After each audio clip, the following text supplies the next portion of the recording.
या सगळ्या घटनाक्रमांच्या मध्ये याही गोष्टी महत्त्वाच्या आहेत. म्हणजे आपण फार्मासिस्टला कारवाई कधी करू ज्यावेळेला फार्मासिस्टकडून घेतला असेल तर. ऑनलाईन खरेदी विक्री हा जो विषय आहे हा FDA शी संबंधित विषय आहे.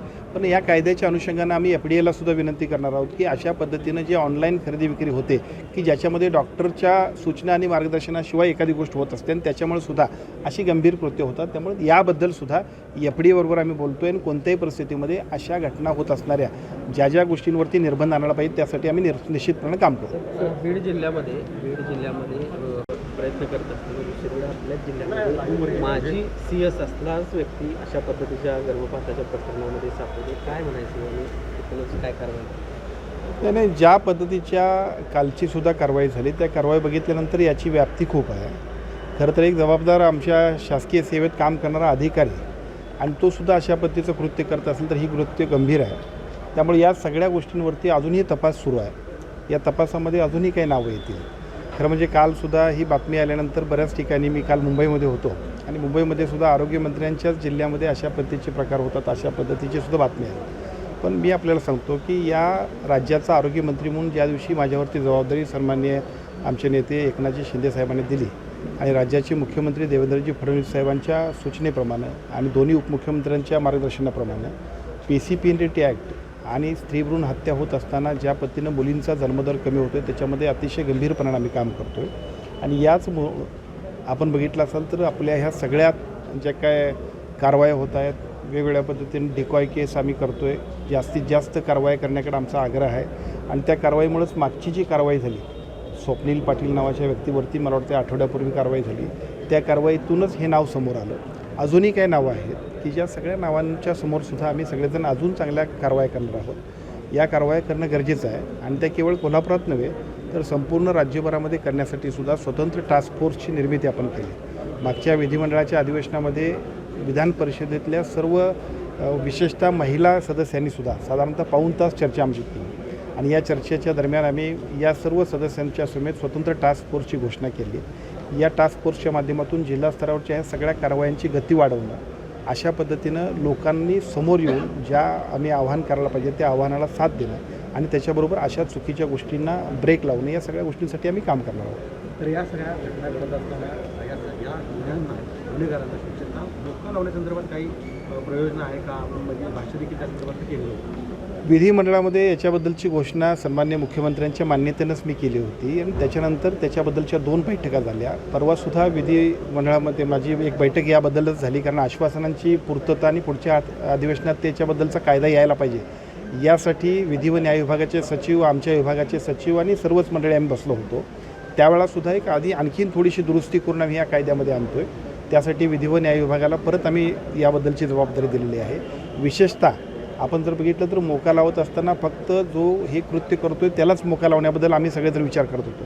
पण काही सूचना अशा आल्या की ज्याच्यामध्ये मोका हा फक्त केवळ त्यालाच नाही तर यामध्ये संमती देणार आहे त्या कुटुंबालासुद्धा त्याच्यामध्ये समाविष्ट केला पाहिजे. आणि विशेषतः आपण बघितलं असेल 376 असेल पोस्को असेल याच्यामध्ये सुद्धा या सगळ्या प्रक्रियेला जे लोक साथ देत आहेत म्हणजे जिथेही घटना घडली असेल ज्या पद्धतीने या सगळ्या घटनेला कोण तिथं साथ देण्यामध्ये असतील अशा लोकांनासुद्धा याच्यामध्ये आम्ही घेतो आहे कारण ही संघटित गुन्हेगारीतलाच प्रकार आहे. त्यामुळे याची व्याप्ती वाढणार आहे आणि ही व्याप्ती अशी वाढेल की ज्या कुटुंबामध्ये सुद्धा एखाद्या महिलेला गरज नसतानासुद्धा कुटुंबातल्या सामाजिक दबावामुळे सुद्धा या सगळ्या प्रक्रियेला सामोरं जावं लागते. ज्या पद्धतीच्या आरोग्याच्या सुविधा आणि आरोग्याची ती सगळी एकूणच होत असणारी त्याच्यावरती अतिशय चुकीच्या पद्धतीची कारवाई की त्याच्या सगळ्या आरोग्याचं सुद्धा नुकसान होतं आहे. पण त्याच्याबद्दल त्या कुटुंबालासुद्धा मुलगाच पाहिजे या हट्टामुळं किती त्रास होतात याची कल्पना नाही. त्यामुळं मोका कायद्यामध्ये केवळ या सगळ्यामध्ये असणारे वैद्यकीय किंवा सहभागी असणारेच नव्हे तर त्याला संमती देणारे त्याच्यामध्ये प्रक्रियेत सहभागी असणाऱ्या सगळ्यांचा सुद्धा अगदी त्याच्यामध्ये आम्ही असं सुद्धा करतो आहे की ज्या गोळ्या MTPच्या दिल्या जातात फार्मासिस्ट आहे कुठून आल्या गोळ्या या सगळ्या लोकांनासुद्धा त्याच्यामध्ये आम्ही घेणार आहोत. कायदा इतका कडक होईल की अर्थात याची गरज आहे आणि त्यामुळे आम्ही त्या पद्धतीचं कामही करतो आहे. पण त्याच्यामध्ये एक लोकांचा प्रश्न असा आहे की वारंवार तेच आरोपी या सगळ्या प्रकरणामध्ये सामील असतात म्हणजे एकदा सापडल्यानंतर परत तेच काम करतात. त्याच्याशी निगडीत मुद्दा असा की तुम्ही असं म्हणालात की आम्ही कडक पावलं उचलतो शासन तरीसुद्धा व्याप्ती वाढणार अशी भीती आपल्याकडं नाही मी आपल्याला तेच सांगतो आहे. खरं तर आपण बघितलं तर दुर्दैवानं याच्यापूर्वी या सगळ्या गोष्टींवरती इतकीशी चर्चा होत नव्हती. मी सगळ्या मीडियाचं, सगळ्या लोकप्रतिनिधींचं, विधिमंडळातल्या आमच्या सगळ्या सदस्यांचं सुद्धा मनापासून आभार मानेन की याच्यावरती आपण अधिक चांगल्या पद्धतीने जागृतपणाने काम करावं. पूर्वीसुद्धा हे होतच होतं, पण पूर्वी होत असलं तरी त्याच्यावरती म्हणजे त्याला साईडलाईन आपण करत होतो. आता मात्र मी तुम्हाला सांगतो की मागच्या अधिवेशनामध्ये मार्चच्या विधानसभेमध्ये पाऊण तास चर्चा याच्यावरती झाली. कालच्या विधान परिषदेमध्ये 9:30 9:15 वाजता माझा विषय आला आणि 9:15 वाजल्यानंतर साधारणतः 10:30 वाजेपर्यंत सगळ्या महिला सदस्य विधान परिषदेतल्या या सगळ्या प्रश्नाबद्दल अतिशय पोटतिडकीनं त्यांनी काही सूचना आणि सुधारणा मांडल्या. त्या सुधारणानंतर आता आम्ही त्यांच्याच अध्यक्षतेखाली एक बैठक आपण घेतो आहे.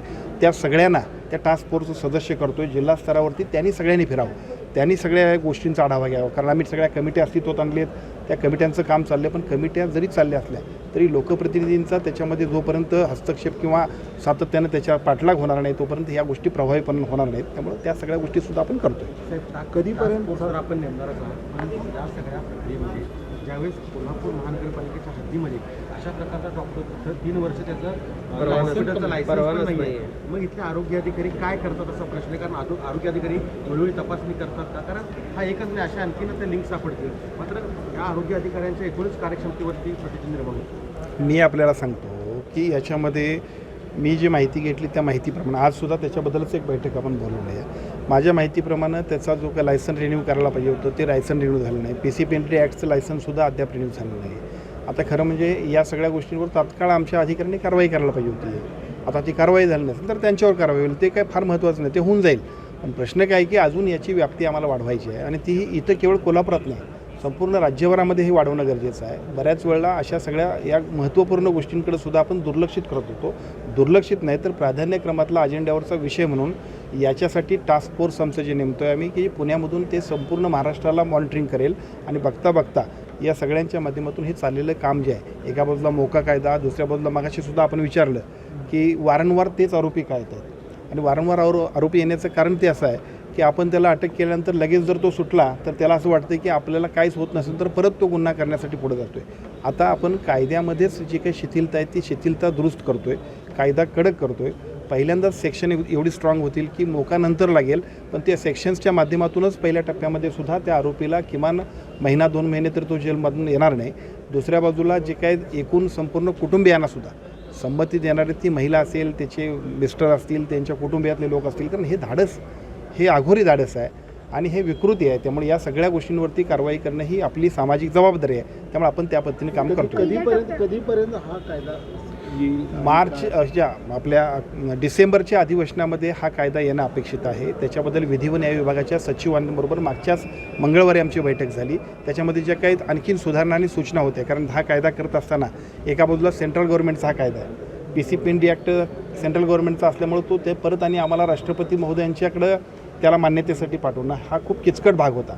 म्हणून त्याच्यामध्ये आणखीन 1-2 पर्याय आहेत की ज्या 2 पर्यायांवरती आमच्या विधी व न्याय विभागाच्या सचिवांनी आम्हाला सूचना केल्या. त्याप्रमाणे त्यांचं म्हणणं आणि पुढच्या 15 दिवसांमध्ये आमच्या सार्वजनिक आरोग्य विभागाचे प्रधान सचिव आणि विधी व न्याय विभागाच्या सचिव या सर्वांच्या बरोबरची एक चांगल्या पद्धतीनं ते आमच्यासमोर सादर करतील आणि त्या सादरीकरणानंतर प्रत्यक्ष कायदा करण्यामध्ये आपण पुढे जातो. पहिल्या टप्प्यावर ज्या 5व्या टप्प्यावर गर्भपात होतो गोळ्यांचा वापर होतो जास्त. गोळ्यांचा वापर. ABP माझा, उघडा डोळे बघा नीट.